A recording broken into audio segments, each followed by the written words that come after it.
Hello YouTube, I am coming in here with you with a new project. I've decided to what the heck go for the 4-stroke and see how they're doing and how well they work. We all see lots of videos on the 2-stroke, but I've only spotted a few on the 4 and not a lot, so these are some of the problems I've come across with this in particular model. It's an F142, I think, and it's problems that I've had so far in trying to just install it wise, guys might be aware of, is the carburetor up in here has a little plastic notch. When I was pulling it out of the packaging and trying to be careful, it snapped, and pretty much I've had to come up with an alternative. I've stuck in,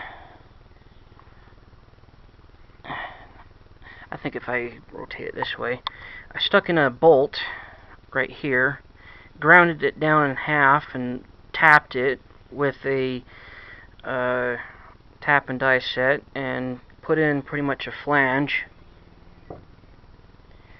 on the carburetor and to see if it worked, and so far it seems to. I haven't field tested run it yet, but so far it seems to work. The plastic up in here, you can see, is too dang tight, so I had to snip away and cut it so it would fit. Very annoying to get in and out because it's too tight against the frame.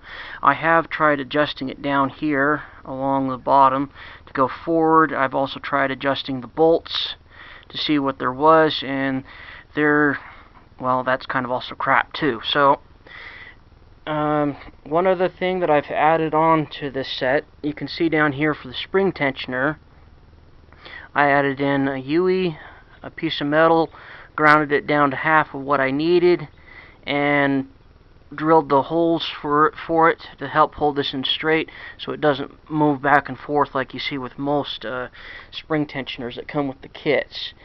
Just to let you know what's going on there, I've also replaced the bolt you see that comes with the stupid flat head screwdriver tightener, which is a piece of crap, with the normal bolt. In time, I will show you kind of how well that works as far as the setup goes. I managed to put in an extra bolt on this side and making it so that it will function. I just need to get a master key lock and chain around this, fix some of the cables, put in the fuel line, and the 4-stroke should be ready to go. The other bad thing about this bike is that it's been real super old, beaten up, and just sitting around for a super long time. It needs the tires, inner tube change, and I'll fix all that later. This 2-stroke bike, I went as far as less than 60 miles in the dang thing, and in the carburetor, even though I put some high temperatured thread lock on it, and it fell completely off. I've tried to rebuild it a few times, tap and died it, and it's hopefully a last time try to see if I can get it to work function properly. I did put in a better chain tensioner along here. It needs the master key link replaced. It's bad or missing, one of the two. I'll just say both. I took in some plumber's tape to help support this backside, wrapped it around and tightened it on the frame, and that will hopefully keep it with the vibrations, the way this motor, the way they shake themselves to pieces to work function properly. The gas tank last time you had seen up underneath here, the way I clamped it underneath this stupid frame because it splits into two different directions, actually functions just fine.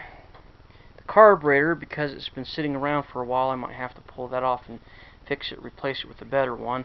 And the spark plug, I'll have to replace. Jerking around funny directions, I do apologize, but I'll have to replace that.